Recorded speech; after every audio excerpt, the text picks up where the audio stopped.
I'm Margaret Ann McTaggart, and I live at Kintra Farm, which is 4 miles outside Port Ellen. And when there was an announcement that there was a meeting, and I think I'm right in thinking that it would be the Council of Social Service and Anne Clark, who then worked with the Council of Social Service, who was instrumental in having the meeting.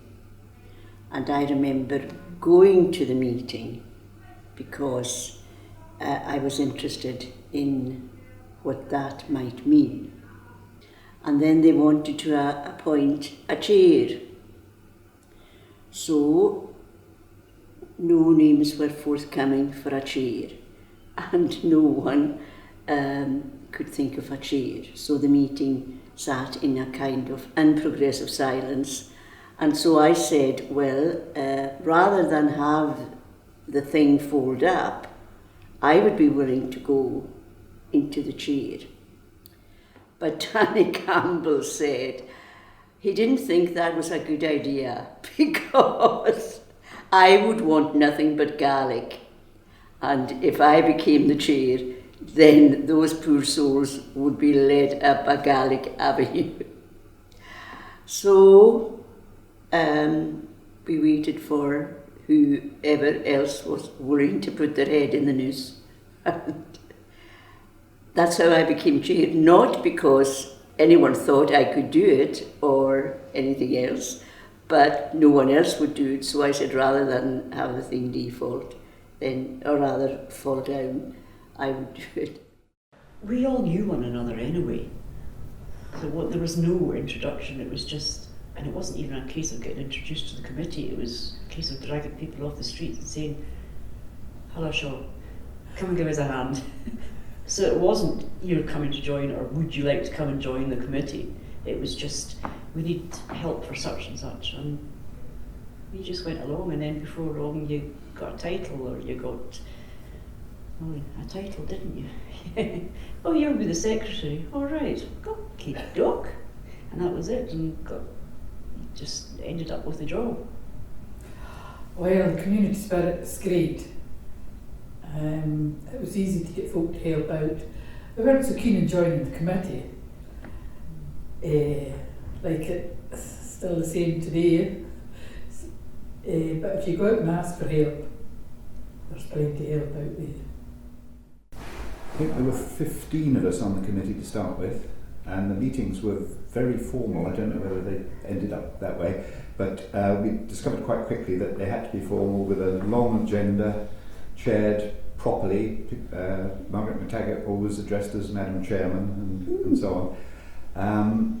We met, I think, through 1984 and 1985. The planning for the first one was all done in very formal meetings, as I say, in the Islay High School, formally booked and paid for 2-hour sessions. And again, I don't know if this prevailed later, but at exactly 10 seconds before your 2 hours was up, the janitor rang a great big school bell.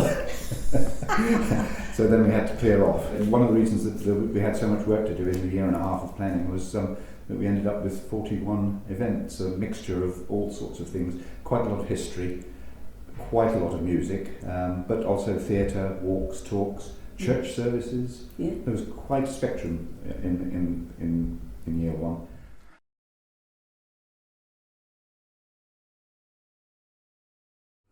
First of all, to do something for the tourists who were coming in, for them to discover what the island was really like, and also for the island itself to have a look at what it was, evolved over time, so that over the course of that period, when we were evolving, as it were, into a working Fèis Ìle committee, and we were very lucky, the people who came on to work, and a lot of people did a lot of work.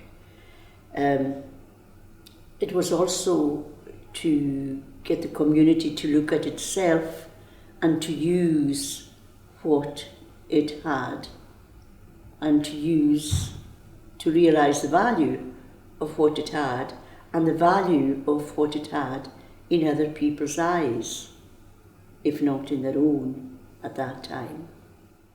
There was a best decorated float. There was always a theme for. That would be a whole night of meeting. Let's decide the theme for the next festival. I know, there'd be tractors and trailers and lorries and coming from all over. I've got quite a few photographs which actually I've given to Ben that are of those floats, and some of the topics were all about geese or it was grass. It was really local topics that nobody else in the world was probably interested in, but we were, weren't we? It was really, very really, successful. yes, very successful. And the bin men they were the judges of the best decorated village. They were. The pipe band in these days it was Linwood, Caledonia pipe. Yeah, and they went right round the island. Mundles would give us a bus, and away they went, started up on the Haven, and they ended up at the Eventide home. And then they went to the Ramsey Hall for their dinner, the girls cooked dinner. Yeah. Yes. They went to the Green. It was such a big event. It started at 9 in the morning. It was, and the islanders loved that because we didn't have a pipe band of our own. We hadn't had one for years. We even took them we're down to Port Asking and took them over to Lily Fish's house, over the rocks. That's right. And then we were looking at the time, and Lily, of course, had got out the silver mounted pipes for them to look at. And everybody was looking at these pipes, and we were thinking, oh my God, we're going to be waiting at the next stop. We're going to have to get a move on. It was amazing. But they kept going, and there was never a complaint from them. They just kept going. And then they would start the parade off in the Green. That was a huge event. Oh, that was brilliant. That's right. The float parade and the judging of the villages. All the villages got decorated. And there was great competition at Port between the different Mansfield and Antrim View were the big rivals, weren't It's the they? same up country. Like Kevin Cloudy would have us out at 6 in the morning cutting flags down in the distillery. Yeah. But we did get away from one woman that kept her children from sleeping. The flags were for liberty, but we never paid any. Everybody worked so hard and pulled together so hard, but what was the saving of the festival was that local community people came on as the ideas of the festival developed, and it was decided to concentrate on each community. So you had Kildalton and Doe, and you had Killaroo, you had Kilmeny, and you had the Rins. And so you tried to do a week in each. And that was very demanding of everybody, and unrelenting in that it wasn't over in 1 week, you still had the next week. But people did so much work. Well, I used to take a fortnight off work because there's no way you could combine the two. I mean, that was my assumption. There's no way you could combine the two because it would be 2 and 3 every morning when you were getting to bed. And, and at the end of it, you probably needed justifiably another week off just to recuperate.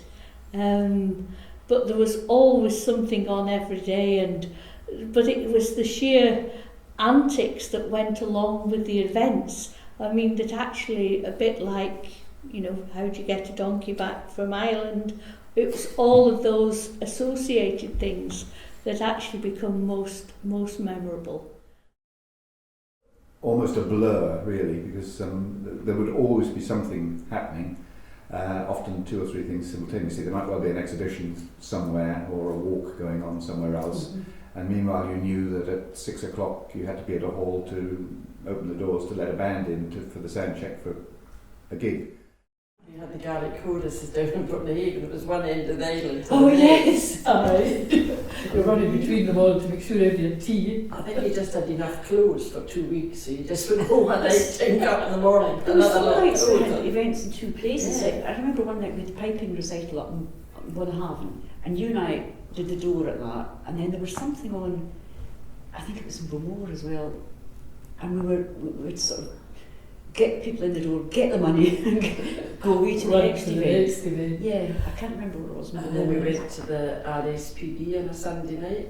Oh, the That was barbecue. always a good Yeah, that was, event. that was good fun. That Did a walk first, and then they had their soup and sandwiches. It was amazing. It was. And then we could go into a Cayley in the welly boots. Yes. Yeah. All worked well.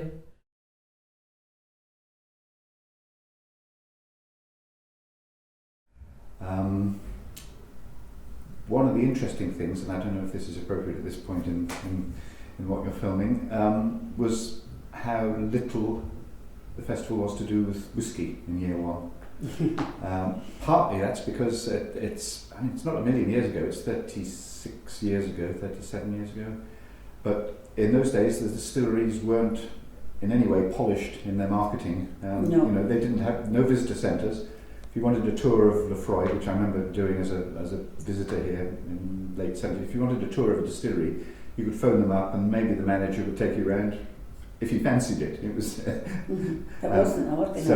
So although the poster for the first year mentions Whiskey Trail, something like that all that happened then was that people were told where the distilleries were and given a phone number maybe. Yes. But also the whiskey tasting was also, because it was only a little bit, was combined with a slideshow. Yes. And you know, I mean, the notion that you could do those two things, where you know, in actual fact, it was the slideshow was the real draw, rather than the whiskey tasting, and it was in Bumore Hall, and you know, and attached to it was the whiskey tasting, and because it was well attended, it was agreed that the next time they would try it in Port Ellen, because before that it had been, you know, only done in Bumore, and so that's how the whiskey tasting was then done as a trial, and just to try and separate out the fact that these were two obvious popular events, was that the whiskey tasting was, would it hold up on its own, and really a lot of it was the focus upon it gets people in for the Cayley afterwards, and that it was a combined ticket. In other words, you're paying for a Cayley and you've got beforehand you've got a bit of a whiskey tasting. I mean, they went around for 2 hours nosing and tasting us to win this big competition. But that would be the only whiskey-related event that we would have in these days. It was. That was the only. We had plenty of whiskey right enough, but About 16 days. Yeah. Plenty of whiskey, but that was the only whiskey there was. We, apart from what we consumed ourselves, that was about the only whiskey there let's was. forget about that. Yeah, well, it's been forgotten because of it.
But time it got to about 1999 or thereabouts, there was almost nothing happening at all because the money simply wasn't there. If the whiskey hadn't come along, I'm fairly sure you and I wouldn't be sitting here talking about this today at all. But there is also to remember that there's an awful lot more to Islay than just whiskey distilling. We have a huge cultural advantage on a lot of places that people enjoy, as well as the wide open country and that they can go out and enjoy in the beaches and such like, and the welcome that the people give. either people are always up for a blether or whatever, and if there's a dram involved, well, so much the better.